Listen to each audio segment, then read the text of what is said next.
Magic Treehouse Book 18 Dogs in the Dead of Night by Mary Polk Osborne. Chapter 9 Lovers of the Knowledge. Jack and Annie crawled over to the soldier laying in the snow. "Hi there," said Annie, gently shaking him. The young man opened his eyes. "Who are you?" he asked in a hoarse voice. "Where are the dogs?" "The dogs are gone. We're Jack and Annie," said Annie. "We won't leave you." "Thank you," breathed the young soldier, and he closed his eyes again.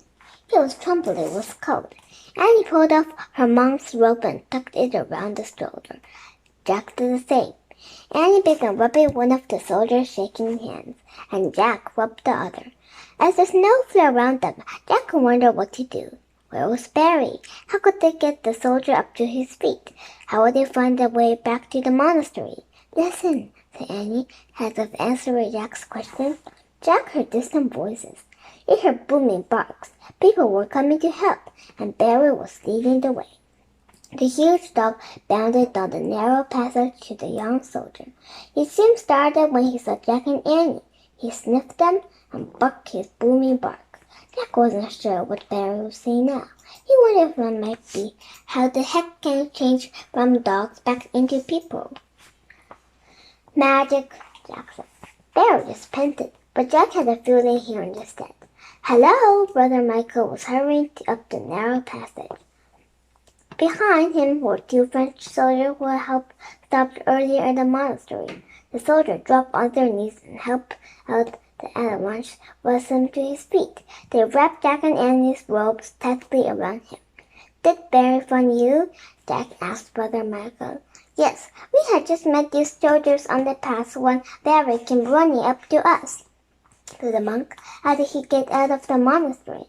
"He escaped when we were looking," said Jack. "When we found him, he led us to the buried soldier." "Amazing," said Brother Michael. Barry wagged his tail. It didn't seem worrying any longer that Jack and Annie had turned back into people. "Dogs accept whatever comes along," Jack thought. "We must help this young man to the monastery," said Brother Michael. The two soldiers lifted the rescued man onto his feet and helped him walk. "Barry, lead us home." Barry took the lead with Jack and Annie. The three soldiers and Brother Michael followed. "I loved being a dog," Jack whispered to Annie. "I loved all of it. Didn't you? Didn't you love it?" "Of course I did," said Annie, grinning. "Playing with you and Barry was the funniest thing I'd ever done in my life," said Jack. "And we helped teach him stuff, and we helped him save a life." "I know," said Annie. As he hurried through the snow beside Barry, Jack tried to remember how it felt to be a dog. He moved quickly, keeping in step with Barry's prancing gait. He inhaled the cold, fresh wind, smelling it with smoke and falling snow. By the time they had reached the monastery, the wind and snow had stopped. Jack called the door for Brother Michael and the three soldiers. Then he, Annie, and Barry followed them inside. Father Lerman and another man were waiting for them in the torchlit hallway. The man wore a long gray overcoat and a large bag hat in the shape of a triangle. He had a pale face, and his gray eyes were deeply set above a long, straight nose. Jack thought he looked familiar. "So the missing officer has escaped down. Wonderful," said Father Lerman. "Brother Michael, please make him comfortable by the fire in the parlor. Bring him some hot soup." Brother Michael led the soldier down to the hall. "Jack and Annie," said Father Laurent, "may I present you to Consul Napoleon Bonaparte?" Now Jack knew why the man looked so familiar. He had seen paintings of the famous military leader in history books. Napoleon Bonaparte took off his hat and bowed his head. When he straightened up, he looked at Jack and Annie with piercing gaze. "Am I too interested you have saved my men from a snowy grave?" Napoleon Bonaparte said. "Not us, Consul, sir," Jack. "It was Barry." The big dog was swinging his tail and panting. "Barry saved us, the lost soldiers," explained Father Lawrence. "Oh my, I knew that you were trying to train him, but I had no idea you could work miracles. How did you do it?" "Well, I guess we know how to think like a dog," said Jack. "Delightful. Good dogs, all two of you," said Father Lawrence, laughing. Barry sneezed. Jack and Annie sneezed too. "I think we all need some hot tea and a fire," said Father Lawrence. "Come, Let us go into my library. Thank you, but I fear I must be on my way, Napoleon Bonaparte said. I will allow my 3 men to rest here, but I must return to camp. I will see you tomorrow with all your dogs, and of course, he patted Barry's head. I hope that this one leads the way. He's a great dog. Indeed, he is, said Father Lerman. Good afternoon, Your Excellency. The French ruler opened the door and stepped out into the cold.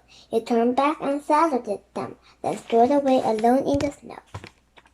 Father Lerman closed the door. He looked at Jack and Annie and laughed. It has been quite a day, he said, shaking his head. I met Napoleon Bonaparte for the first time, and Barry began a true scent. Let us celebrate with a cup of tea or fresh butters waiting in the library.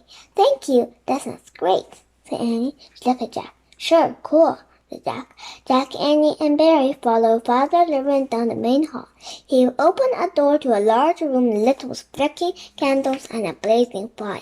Barry flopped down near the fireplace. Jack and Annie looked around at the noob. Shadows played on shelves with rows and rows of leather-bound books. Along the walls were glass cabinets filled with displays of butterflies, other insects, feathers, and rocks. Wow, breathed Jack. This is a great room.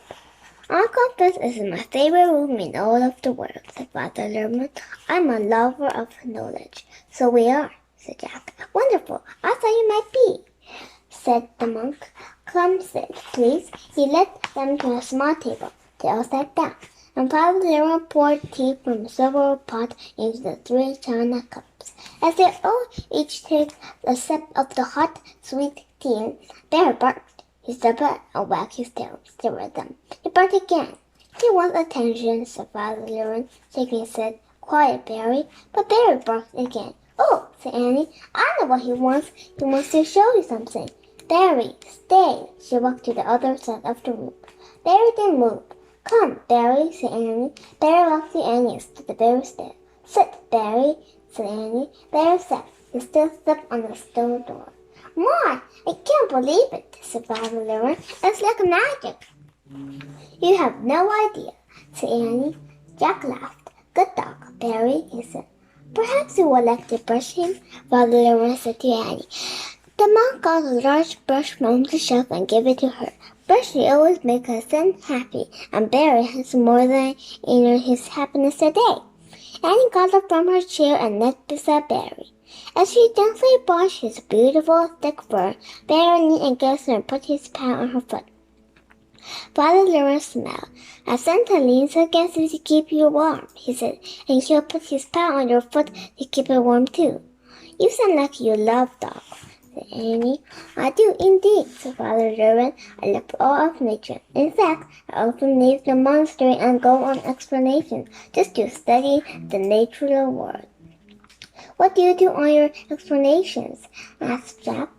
"Oh, I have gathered many rare specimens of butterflies, other insects, rocks, and minerals. As you can see from my displays," said Father Lerman, pointing to a case in his library. "But I'm a botanist from first and foremost." "A botanist," said Annie.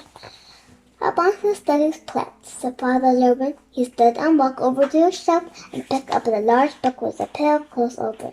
"This is my most precious treasure. On my mountain explanations, I have found many rare and beautiful flowers. They are preserved in this book." Jack started upon. "You mean you have real flowers in that book?" he asked. "Yes," said Father Lerman. "Would you like to see them?" Jack and Annie nodded. Father Lerman spread and brought the book over to the table.